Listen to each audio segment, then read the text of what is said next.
महाराष्ट्र की समृद्धि महामार्ग से विकास, प्रगति और जनता के सेवार्थ भावनाओं की गाड़ी सुसाट चल रही है।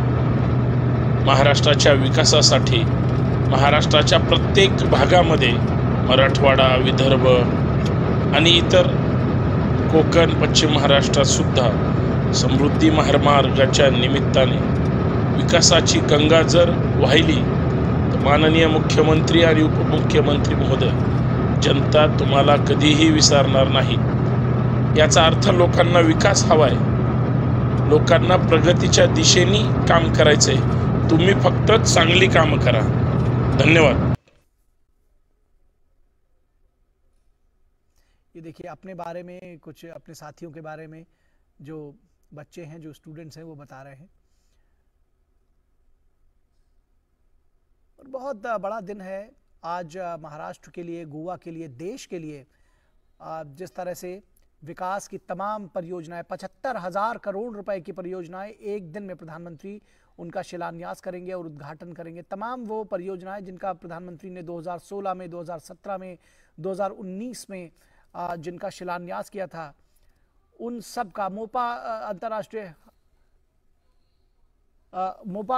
हवाई अड्डे की जब बात करें तो वो उसका शिलान्यास प्रधानमंत्री ने 2016 में किया था और ये कहा जा रहा था कि यात्री सुविधाओं में ज़बरदस्त इजाफा होगा उससे। वो भी बनकर तैयार है। आज शाम प्रधानमंत्री आज दोपहर के बाद उसका भी उद्घाटन करेंगे।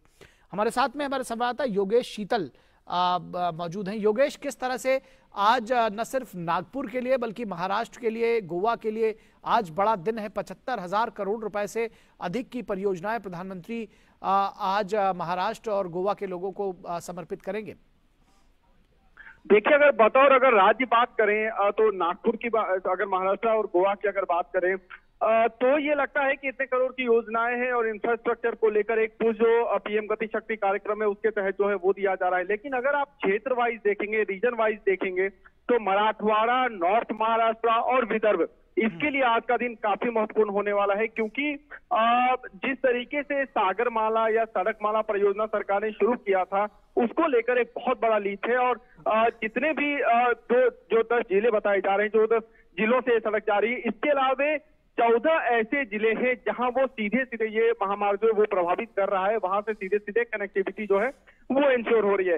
इसके अलावा अगर आप मेट्रो कनेक्टिविटी की बात देखें तो नागपुर को लेकर चाहे महाराष्ट्र के किसी भी जो बड़े जो जिले हैं, नागपुर को उपराजधानी भी कही जाती है। इससे पहले पुणे में जो कि सांस्कृतिक राजधानी है वहां पे मेट्रो शुरू हो चुकी है।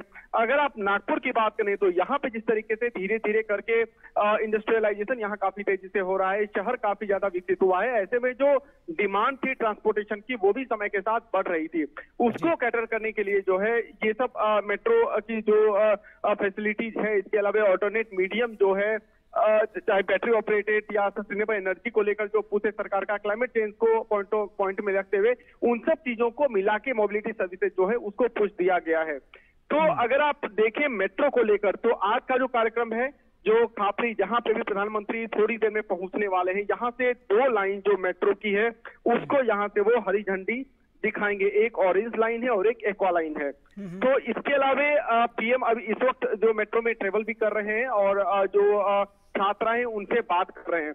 ओवरऑल जैसा कि आपने सही कहा, करीब 75 करोड़ की योजना है, 75,000 करोड़ की योजना है जिसको लेकर आज समर्पित किया जा रहा है महाराष्ट्र और गोवा के लोगों को। इस मेट्रो लाइन का जो डेवलपमेंट है, जो मेट्रो का पहला फेज है, उसके बारे में भी जानकारी दें, कितना महत्वपूर्ण रहा है और इसके साथ ही साथ कितने लोगों को ये केटर करेगा, और जो दूसरा जो फेज है मेट्रो का उसके बारे में जानकारी दें जिसका आज प्रधानमंत्री शिलान्यास करेंगे।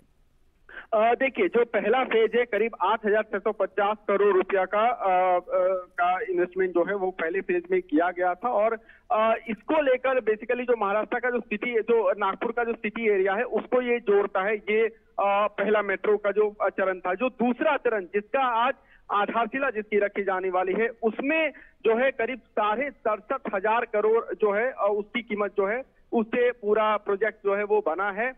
अगर बात करें अगर फेज वाइज तो देखिए 2 लाइन है बेसिकली, एक तो ऑरेंज लाइन है और एक्वा लाइन है। ये लाइन है जिसपे ट्रांसपोर्टेशन होगा। अगर एरिया वाइज अगर आप बात करेंगे तो जो सिटी का आउटस्कर्ट है वहां तक इसको जो है स्ट्रेच करने की जो है वो बेसिकली पूरा प्रोजेक्ट का वो ध्येय है। जो नागपुर से जो सटे हुए इलाके हैं वहां तक मेट्रो को एक्सटेंड किया जाना है।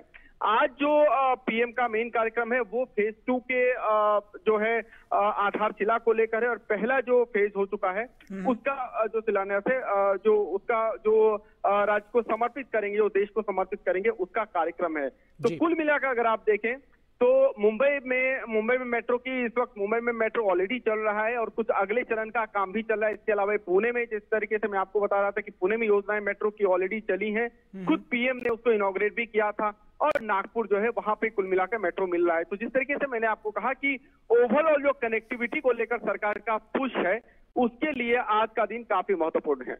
जी, निश्चित तौर पर ये जो तस्वीरें हम अपने दर्शकों को दिखा रहे हैं, ये अभी जो चलती मेट्रो ट्रेन में यात्रा किया है प्रधानमंत्री ने और मेट्रो राइड ली है, जैसा कि हमने बताया, तो उस ट्रेन में तमाम यात्रियों से उन्होंने संवाद स्थापित किया है। एक जो रेलवे से जुड़ी हुई दूसरी परियोजनाएं हैं, नागपुर इटारसी तीसरी लाइन परियोजना के कोहली नरखेर खंड को प्रधानमंत्री राष्ट्र को समर्पित करेंगे। इसके अलावा समृद्धि महामार्ग की भी बड़ी चर्चा है, जो कि नागपुर से शिरडी को जोड़ रहा है। इस समृद्धि महामार्ग के विषय में भी जानकारी दें, और जो रेलवे की परियोजना है उसके विषय में भी बताएं हमारे दर्शकों को। और देखिए, जो जहां तक समृद्धि महामार्ग की बात है, वो समृद्धि महामार्ग को लेकर जो है बहुत ज्यादा लोगों की उम्मीद थी, क्योंकि महाराष्ट्र में जो दो बड़े, जैसा कि मैंने आपको कहा था कि मुंबई तो राजधानी है, मुंबई को देश की आर्थिक राजधानी भी कहा जाता है, और दूसरी जो महाराष्ट्र की उप राजधानी जिसको नागपुर के तौर पर माना जाता है, अगर आप देखें तो मुंबई से नागपुर के अभी कई सारी ट्रांसपोर्टेशन में जो है अपग्रेडेशन किया गया है। मसलन अगर आप रेल लाइन की बात करें तो दुरंतो भी चलाई गई थी, इसके अलावा सड़क मार्ग भी है और हवाई मार्ग भी है।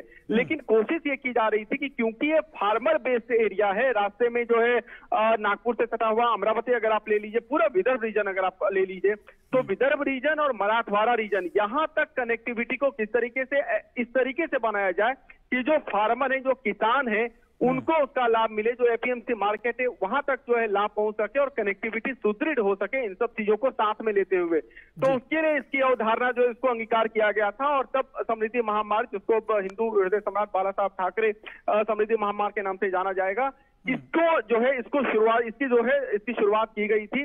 करीब 701 किलोमीटर का ये एक्सप्रेसवे है, और 520 किलोमीटर जो कि नागपुर से शिरडी का स्ट्रेच है, उसको लेकर जो है आज उसका इनॉग्रेशन जो है आज होना है। ये इसलिए भी महत्वपूर्ण है क्योंकि आप बड़े बड़े अगर आप जो है जिलों को देख लें, मतलब अगर आप अमरावती को देख लें, औरंगाबाद को देख लें, नासिक को देख लें, तो आपको हर एक जिले में कुछ खासियत मिलेगी। मतलब अगर आप नासिक को देख लें तो नासिक को अंगूर की दूसरी राजधानी, दूसरा जो है सबसे बड़ा शहर भी कहा जाता है जहां अंगूर की पैदावार होती है। इसके अलावा प्याज को लेकर हम जानते हैं कि लासलगांव का प्याज पूरे भारत में और विदेश में भी निर्यात किया जाता है। इसके अलावा अगर आप औरंगाबाद को देख लें, औरंगाबाद की अपनी खासियत है एग्रीकल्चर और साथ में टूरिज्म को लेकर। इसके साथ ही अमरावती को अगर आप ले लें तो अमरावती और जो पूरे आसपास के एग्रीकल्चर एरिया है, चाहे वो सोयाबीन हो, दलहन हो, तिलहन हो, उसकी वहां जबरदस्त पैदावार होती है।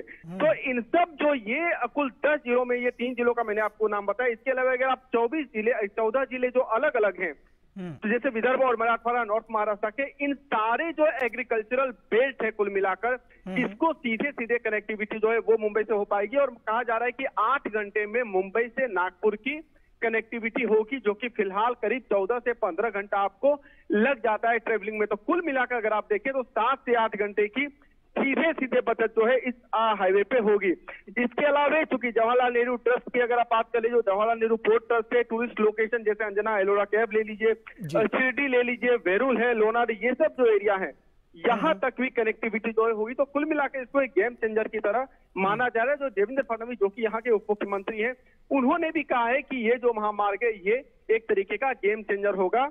ट्रांसपोर्टेशन के बारे में अगर आप बात करें तो महाराष्ट्र का, अगर आप ओवरऑल ट्रांसपोर्टेशन के बारे में बात करें, दूसरी बात जहां तक मेट्रो की आपने कही, तो देखिए जैसा कि मैंने आपको कहा कि मेट्रो को लेकर जो दूसरा प्रोजेक्ट है, जो दूसरा चरण है, उसको लेकर जो है उसकी शुरुआत हो रही है नागपुर में। न केवल जैसा मैंने आपको अभी कहा कि विदर्भ को लेकर इंडस्ट्रियलाइजेशन की बात जो है, इंडस्ट्री की बात हुई है, इसके अलावे यूथ यहाँ पे काफी संख्या में आए हैं क्योंकि एजुकेशनल इंस्टीट्यूट खुला है। अभी तो एम्स का भी जो है, एम्स को भी का भी शिलान्यास हो रहा है। तो एम्स में निश्चित तौर पर पेशेंट आएंगे, मेडिकल से जुड़े हुए कई सारे स्टूडेंट जो है वो आएंगे, कई सारे फील्ड के लोग आएंगे। तो उसको लेकर जो कनेक्टिविटी है, कनेक्टिविटी का उनको लाभ मिल पाएगा, क्योंकि धीरे धीरे जिस तरीके से यहाँ पे डेंस पॉपुलेशन जो है वो बढ़ रहा है। और साथ में एक ही मैं आपको ये भी बता दूं कि चूंकि भारत जो है इस वक्त डेमोग्राफिक डिविडेंड के एरा में जा चुका है, 2055 तक जो है ये जो जनसांख्यिकीय जो लाभांश होता है वो रहेगा। और अगर आप देखें तो चाइना है, साउथ कोरिया है, सिंगापुर है, ये सब जो देश है, जापान है, ये इसी दौर में इन सब देशों में आर्थिक गति काफी तेज हुई थी और इनकी जो है एक तरीके से आप कहें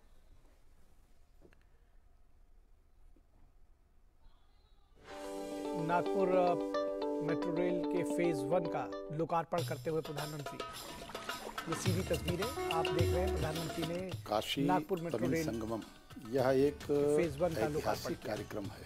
मैं कहूँगा शताब्दियों के बाद इस तरह की एक पहल। विश्व परेशान था, इस महामारी के दौर से गुजर रहा था, तो प्रधानमंत्री के आह्वान पर कि आपदा को अवसर में बदलो, रेलवे ने सबसे